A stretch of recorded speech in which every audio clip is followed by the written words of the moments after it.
KJ방송 시청자 여러분 안녕하십니까. 요즘 그 스마트폰 시대에 들어서 많은 정보를 스마트폰을 통해서 얻습니다. 어떤 사람들은 텔레비도 안 보고 하루 종일 스마트폰만 들여다보는 사람들이 있습니다. 그 스마트폰에 뜨는 그 정보들이 일상생활에서 유익한 것들이 많기는 하나, 또 그와 반대로 가짜 뉴스도 굉장히 많습니다. 그래서 이 가짜 뉴스를 잘못 접하면 가짜가 진짜로 이제 둔갑해 가지고 사람들을 불안하게 만드는 현상들이 많습니다. 한 가지 사례를 말씀드리자면, 지금 그 남과 북이 한반도에서 전쟁이 일어날 위험이 크다, 여기에 대해서 가장 떠드는 나라가 지금 그 중국입니다. 중국 사람들이 여기에 대해서 가장 관심 갖고 지금 떠드는데, 떠드는 건 좋지만 거기 가짜 뉴스가 많다는 거, 오늘은 이와 관련해서 팩트 체크해 드리겠습니다. 첫째, 그 가짜 뉴스는 뭐냐면, 지금 한국에 19개 나라 군대가 지금 와 있다. 이 전쟁 때문에 지금 19개 군대, 지금 19개 나라 군대가 지금 한국에 와 주둔해 있는데, 한국 정부가 이 19개 나라의 군대를 먹여 살리느라고 지금 허리가 휠 지경이다. 그 지금 먹이고 재우고 하는데 비용이 엄청 들어간다. 그런데 지금 이제 전쟁을 일으키려고 19개 나라 군대가 지금 한국에 주둔해 있는데, 전쟁을 일으키자니 좀 그 복잡한 사안이 많죠. 경제가 지금 후퇴할 것이고, 또 만약에 전쟁에 지면 또 뭐 체면이 안 서고, 만약에 전쟁이 지면 그 무슨 그 땅 떼주고 또 무슨 배상금 뭐 지급하고, 이런 그 가짜 뉴스들이 굉장히 많은데, 우선 한국의 19개 나라 군대와 주둔해 있다는 이 자체가 이거 가짜 뉴스입니다. 이거는 왜 가짜 뉴스나, 한국의 그 6.25 전쟁 때 1950년 그 6.25 전쟁이 발생해서 그 유엔군 명의로 이제 14개 나라 군대와 들어와 있었습니다. 참전했죠. 거기 의료 이제 의원까지 파견하는 나라 3개 더 합하면 17개 나라인데, 전쟁이 끝나니까 한국에 더 머물 이유가 없어서 대부분 다 철수를 했습니다. 지금 그 유엔군이 있긴 있는데, 이 한국에 지금 있는 유엔군은 태국이나 뭐 필리핀이나 그다음에 캐나다, 호주, 뭐 뉴질랜드 이 군대들이 와 있는데, 유엔군은 90명밖에 안 돼요. 90명밖에. 근데 무슨 19개 나라 무슨 군대가 뭐 한국에 무슨 수많은 뭐 군대들과 지금 주둔해, 이건 다 가짜 뉴스입니다. 유엔군 지금 90명밖에 안 되는데, 이 유엔군 이 사람들은 한국에서 무슨 임무를 수행하냐? 공동경비구역이라는 게 있죠. 밤점에 그것을 이제 관리하고, 그 다음에 이제 그 DMZ라고 그 남부 그 육로하고 이제 바다 거기 그 접경 그 경계선 그거 관리합니다. 그 유엔군 그 사령부가. 그런데 문제는 뭐냐면, 한국에 지금 그 주한미군이 있고, 주한미군 28,500명 있습니다. 이건 다음 그 미국 군대에 대해서 그 주한미군이라고 그러죠. 주한미군이 28,500명 있고, 그 다음에 한미연합군이라는 게 있고, 그 다음에 유엔군 사령부라는 게 있습니다. 이 세 가지가 있는데, 이 세 가지의 제1 책임자가 미국 사람이에요. 미국 사람. 그러니까 사령부가 미국 사람이라는 거죠. 그리고 지금 이 유엔군 사령부로 유엔사 하는데, 이 유엔사 그 역할이 아주 제한적이긴 하나, 지금 문제는 뭐냐면, 이 유엔사가 유엔이 지시를 안 받습니다. 유엔과 하도 상관없어요. 미국 정부 지시 받아요. 그런데 이 미국은 왜 이 유엔사라는 이 명칭을 고집하냐? 만약에 무슨 자기네가 불리한 일이 생기면 책임을 회피하기 위해서 유엔사 명칭을 계속 쓰는 거죠. 그래서 이 지금 현재 유엔사 군대가 90명밖에 안 되는데, 무슨 이 유엔사 군대가 뭐 전쟁이 무슨 뭐 큰 영향, 그건 전혀 가능한 일도 아니고, 그래서 이 그 19개 나라 군대가 전쟁 때문에 지금 한국에 와 주둔했다, 이거는 엄청난 가짜 뉴스입니다. 그래서 이거 믿지 말고, 지금 그 유엔군 사령부 산하 군대는 90명밖에 안 된다는 거 이렇게 뭐 알고 있어야 될 것 같고, 그 다음에 지금 이 유엔 군 사령부가 또 전쟁에 대해서는 뭐 어떤 영향을 미치고 안 미치고 이런 거 떠나서 현재 지금 남과 북이 무슨 대화라나, 그 다음에 무슨 예를 들어 금광산 무슨 관광의 연화, 그 다음에 철도나 뭐 도로를 무슨 개통하나, 이 전부 유엔사 허가를 받아야 됩니다. 전부 유엔사 허가. 이것이 지금 문제인데, 2018년에 이제 문재인 정부 때 남한의 기차가 북한 가게로 다 결정됐는데 이 유엔사가 허가를 안 해줘서 그때 못 갔습니다. 이런 사례가 있고, 그래서 지금 2018년 4월에 지금 김정은 국방위원장하고 문재인 대통령이 만나서 이러저러한 이야기를 많이 나누고, 그때 이 김정은 국방위원장이 문재인한테 희망을 많이 걸었어요. 근데 그 다음에 일을 진행하려고 보니까 이 남한에서 단독을 할 수 있는 일 아무것도 없어. 남북과 관련돼서 전부 유엔사 허가를 받아야 돼. 유엔사 허가를 받아야 되는 뭐냐? 미국의 허가를 받아야 된다는 얘기예요. 그래서 김정은이 화난 거지. 아니, 당신이 뭐 아무것도 할 수 없으면 왜 나한테 큰 소리 쳤냐? 아무것도 못하면서.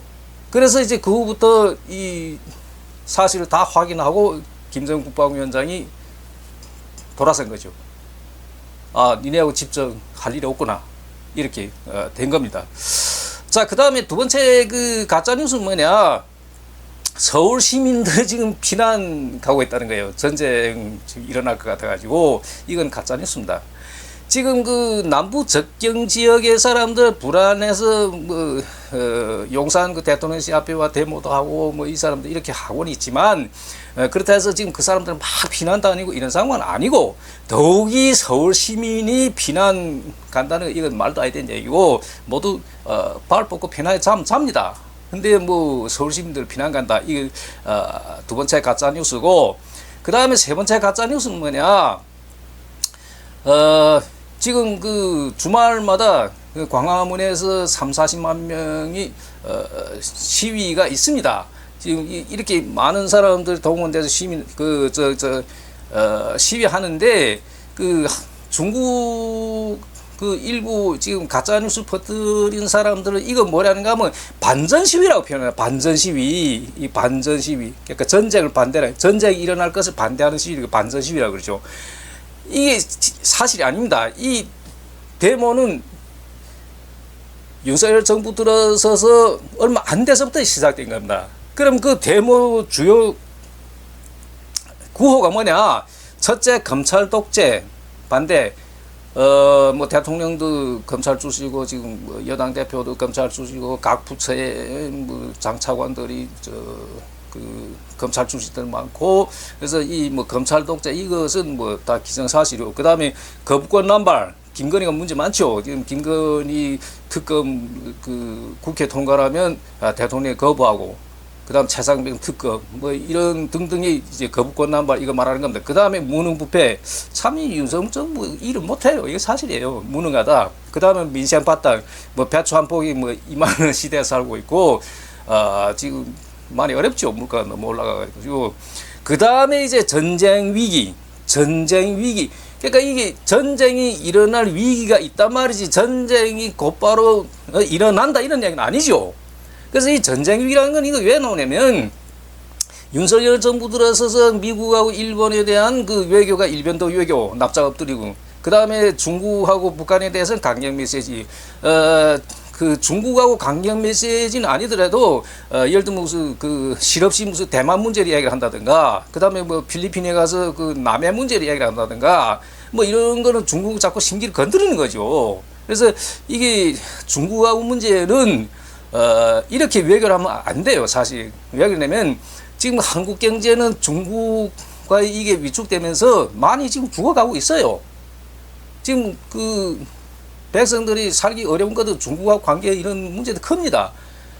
한 가지 중대한 사실 말씀드리면, 세계적으로 중진국에서 선진국 가는 그 문턱에서 그 넘어가는데 이제 3, 40년, 뭐 5, 60년 걸렸대요. 근데 한국은 3, 4년 사이에 금방 뛰어넘었어. 그 이유는 뭐냐면 곁에 중국이랑 큰 시장이 있었기 때문에 그 이런 유리한 그 한국의 유익한 이런 시장을 자꾸 심기를 건드리니까 이것이 한 가지 지금 문제고, 그 다음에 이제 북한하고는 자꾸 강경 메시지를 보내니까 지금 남북 긴장이 고조되고, 그래서 이게 전쟁 위기.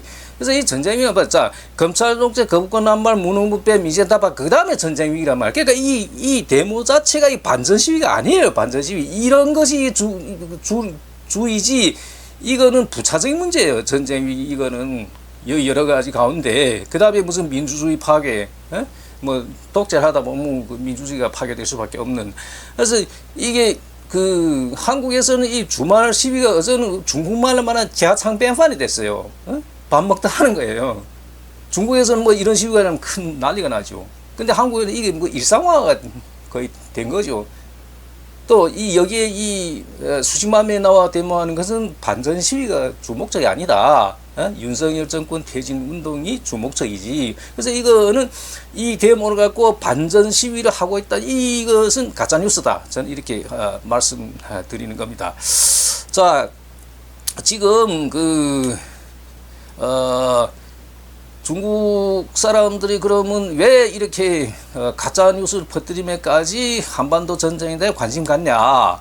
그 이유를 제가 살펴보니까, 첫째는 지금 한국에 나와 있는 중국인들 100만 명이 넘어 있어요. 한족 전족 포함해서. 자연적으로 이렇게 자기네 핏줄이 나와 많이 있으니까 관심 갖겠죠.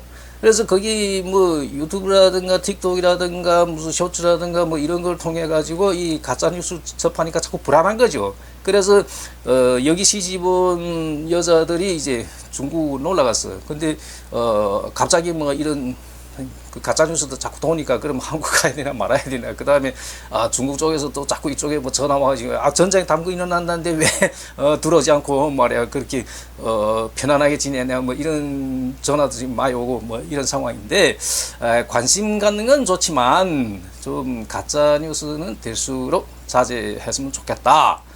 이렇게 말씀드리고, 그 다음 두 번째는 뭐냐면, 왜 이렇게 중국 사람들이 가짜 뉴스를 퍼뜨리면서 여기에 대해 관심 갖냐?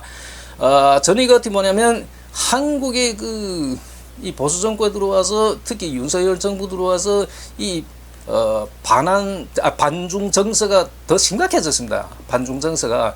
거기 또 이렇게 비례해서 중국 사람들도 이제 반한 감정이 점점 높아가고 있어요. 다 비례되는 거죠, 서로. 그래서 또 예를 들면 뭐 한국에서 뭐 공자도 무슨 자기네 사람이요, 예? 그 다음에 뭐 한자도 무슨 원래 무슨 한국계요, 그 다음에 무슨 뭐 한복 문제도 건드리고 김치 문제도 그러고. 제가 중학교부터 중고학교 다녔는데, 그때부터 한족 애들은 우리 김치를 뭐 포차이라 하더라고요. 근데 그 김치가 포차이라 자기네 나름대로 그렇게 부른데, 그게 무슨 한국 김치를 뭐 중국에 포차이 둔갑시키고 무슨 어쩌고. 참 이게 한국 어떤 사람들이 떠들어가면 참 유치해. 그래서 물론 뭐 중국 쪽에 잘못도 있고 한국 쪽에 잘못도 있고 서로 잘못이 있는 건 사실이지만, 서로 지금 자제를 했으면 좋겠다. 이런 말씀드리고, 특히 그 세 가지 19개 나라 군대가 한국에 주둔했다. 그 다음에 무슨 서울 시민들 피난 가고 있다. 그 다음에 주말마다 무슨 반전 시위라고 했다. 이 세 가지는 가짜 뉴스라는 거 오늘 팩트 체크해 드리는 겁니다. 그 다음 결론적으로 말씀드리면, 전쟁이 일어날 가능성은 저는 없다고 봐요. 지금 뭐 북한군이 무슨 우크라이나에 무슨 파병 갔어 어째서, 만약에 파병 갔다 하면 더구나 이쪽에는 전쟁 위험성이 줄어드는 거죠. 그걸 설명하는 거죠. 자, 그래서 지금 남북한 전쟁 관련해 가지고 중국 사람들이 관심 갖는 건 좋지만 가짜 뉴스는 자제해 줬으면 좋겠다. 이런 내용으로 오늘 말씀드렸습니다. 많은 시청 바라겠습니다. 감사합니다.